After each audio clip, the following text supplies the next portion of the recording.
Hey, everybody. We have a midweek mini podcast for a change.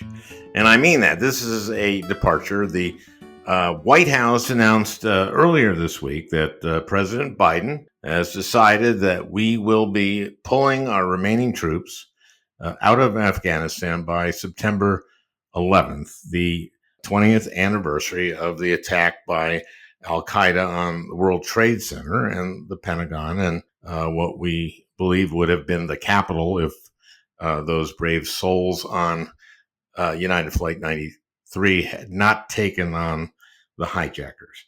That attack was planned from Afghanistan, where the Taliban had been giving safe haven to Al Qaeda and its leader, Osama bin Laden.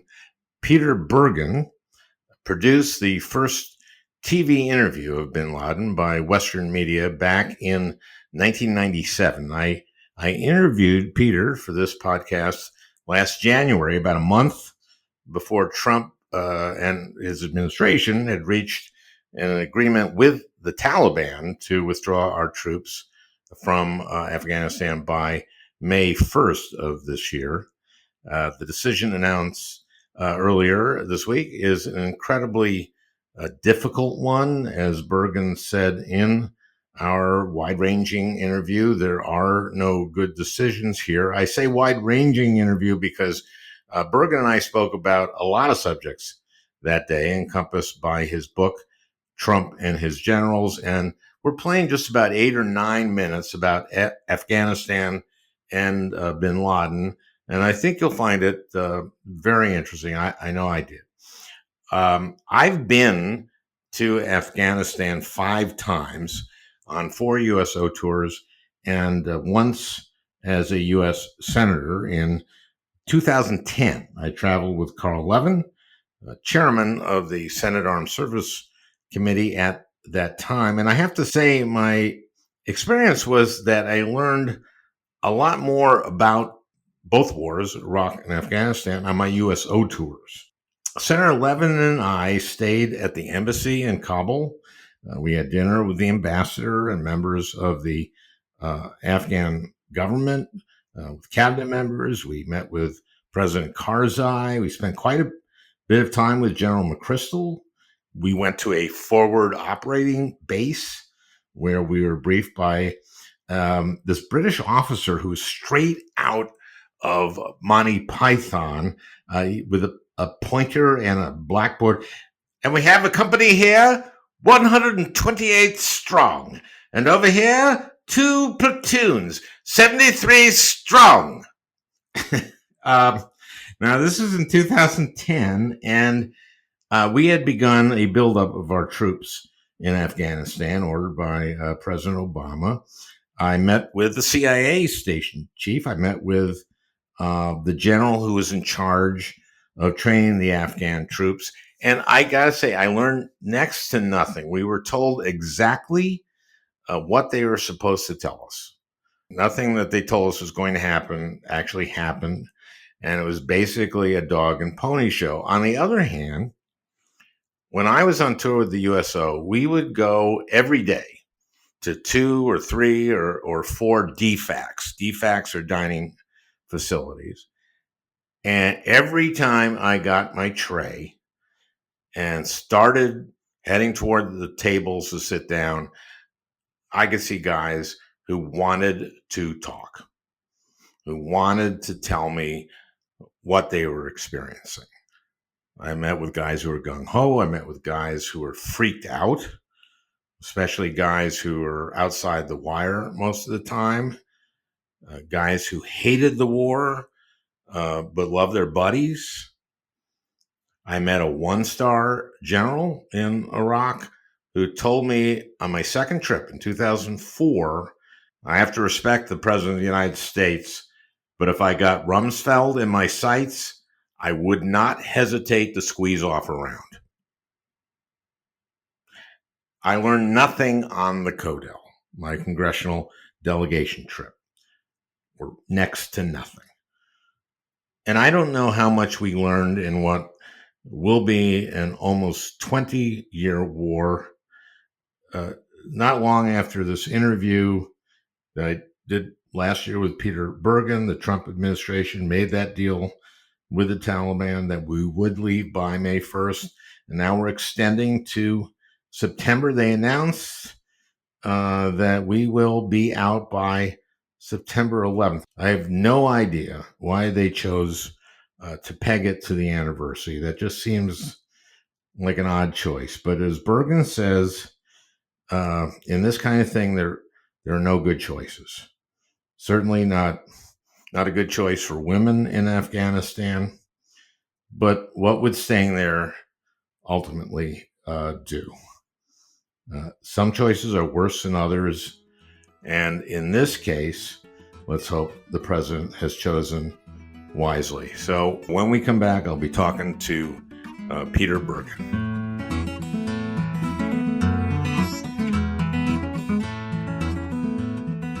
Let's start with Afghanistan, and there's one thing I do want to ask you about, which is the this peace supposed agreement. Yeah, which is basically feels to me like us getting out of Vietnam. one of the themes of the book is the commonalities between Trump and Obama once you get past their rhetorical styles. The caution of not getting involved and actually starting to withdraw troops, which was a disaster in Iraq, actually.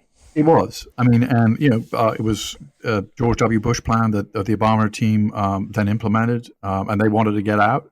That turned out to be a failure. ISIS was at the gates of Baghdad 3 years later. The United States, there are sins of commission and sins of omission, and there are second-order effects to doing nothing. There are second-order effects to pulling out. There are second-order effects to putting people into places. And we elect presidents so he or she will make the right decisions or the least bad decisions. Because when it comes to these difficult decisions, you're not making great decisions. You're just making least bad decisions by the time it gets to the president's desk. Yeah, least bad, meaning you've been given this situation by previous bungles, including Cheney going, there is no doubt that Saddam has weapons of mass destruction.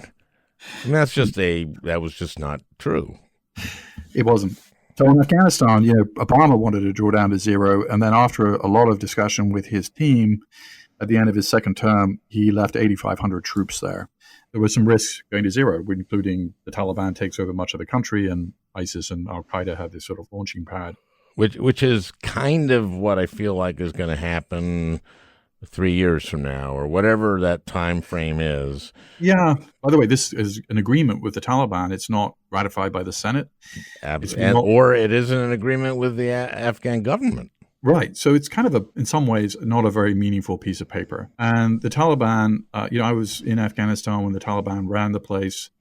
Anybody listening to this is familiar with their record with women, with girls, with education, with the economy, with essentially running a totalitarian, theocratic state to the extent that they could. We're just taking on faith that they've suddenly changed their minds about all that. I don't. People are freaked out because they see us leaving. And, when we leave, also, by the way, all our allies leave. This war has gone on for a long time. But I think some of it is about how we frame what we're doing. We're still in South Korea more than half a century after the end of the Korean War. In 1953, South Korea was one of the poorest countries on the planet. Now it's one of the richest. We have twice the number of American troops in South Korea that we do in Afghanistan right now. I think there's a reason that South Korea has prospered under an American national security umbrella. South Korea and Afghanistan are very different, agreed. We've left Afghanistan before, by the way, in 1989. We closed our embassy. We zeroed out aid. There was a civil war, the Taliban and Al-Qaeda, and we kind of didn't have much of a handle on any of that because we didn't have a presence there. It may be psychologically satisfying for some to say, hey, we're just sick and tired of this, we're going to pull out. It doesn't mean that peace will magically break out because you say you have a peace agreement, nor does it mean that you don't have some level of responsibility not to let the place disintegrate. Now, let's talk about some of these generals, okay? Yeah. Mattis was not in favor of pulling out of Afghanistan. I mean, one of the things I have in the book, which is kind of astonishing, is at one point, Trump says, with John Kelly in the room, his chief of staff, the guy he spends more time with than anybody else, that Afghanistan wasn't worth the death of one single American soldier. Oh, yeah. So John Kelly's son, Robert Kelly, was killed by an improvised explosive device in southern Afghanistan in 2010. Now, did Trump either not know that? Kind of a strange thing to say if he did know it, or is it just basically a sign of his sort of lack of empathy, or is just general level of ignorance? So the generals, or both. That's the default always with him. Come on, he probably forgot in that moment, at least, that his chief of staff's son had died in this war when he said it was not worth one life. Yeah. And also, he probably forgot because he has absolutely no empathy for anyone. I'm not a psychologist. One thing that Trump does. You don't have to be. Trump asks a lot of good questions in these meetings, and to his credit, he's like, why are we there? Why are we spending this money? Could other people spend some of this money? Why are we still there 16, 17 years later? So these are all reasonable questions, and he asked them. The generals generally, in particular H.R. McMaster, who'd served in Afghanistan for 2 years and was kind of leading the charge that we shouldn't just sort of announce withdrawal dates, and we should get the conditions better before we kind of draw down or make any announcements about drawdown, and was also in favor of a very small, relatively small, larger number of troops. These meetings were the most contentious meetings of the Trump presidency probably until now. On one side was Steve Bannon leading the America First kind of contingent, like let's leave tomorrow. And on the other side, H.R. McMaster, who was leading the so-called globalist or internationalist side. And Mattis and certainly John Kelly were supporting H.R. McMaster, so was Rex Tillerson. But H.R. McMaster, in the words of somebody I quote in the book, was taking all the face shots because the president was very skeptical, had campaigned to get out. But in the end, he came around. And on August 21st, 2017, he gave a speech where he basically admitted, look, I've changed my mind. It's not something that he normally does. You produced the first interview with Osama bin Laden back in 1997, right? Yeah. And there was really the first time that he declared war against the United States to a Western audience. People didn't really pay a lot of attention to him at the time. It was only when Al-Qaeda blew up 2 American embassies almost simultaneously a year later that people really began to paying attention to him. What was it like? He reminded me slightly of Al Franken. Well, a lot of people say that.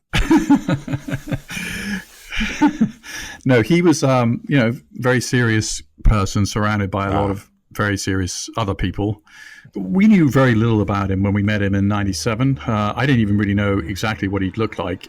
He was 6'4", very thin. He carried himself like a cleric. He wasn't a table-thumping revolutionary. He spoke in kind of very low tones and didn't seem to be particularly kind of an emotional person, but what he was saying was, full of anger against the United States because of its policies in the Middle East. Where was this interview? I mean, it was the middle of the night in a mud hut, 6,000 feet up in an area near the city of Jalalabad in eastern Afghanistan. Now, they had blindfolded us. They changed vehicle 3 times. I mean, we didn't really know exactly where we were, but we had a general sense that we were in eastern Afghanistan around the area of Tora Bora, which is where he would disappear in the months after 9/11 before he was finally found in Abbottabad. Yeah, and that's where we took care of him. Yeah. Did you ever see the picture of him? No. Me neither. I had the opportunity to do that. I could, and I chose not to. I don't know somebody why. described it to me as Osama bin Laden with a big hole in his head. I think that's what it was, and I just for some reason didn't want to see that. Oh, interesting. I wonder if the Obama administration made the right call on that, because he certainly, there was still conspiracy theories that are out there that perhaps he wasn't killed. But certainly, I think it was the right call. Perhaps in the immediate aftermath, you didn't want to incite attacks against Americans, and that was the thinking at the time. Yeah. It felt like an Obama move. I'm sure. Yeah. I'm sure Trump wouldn't do that.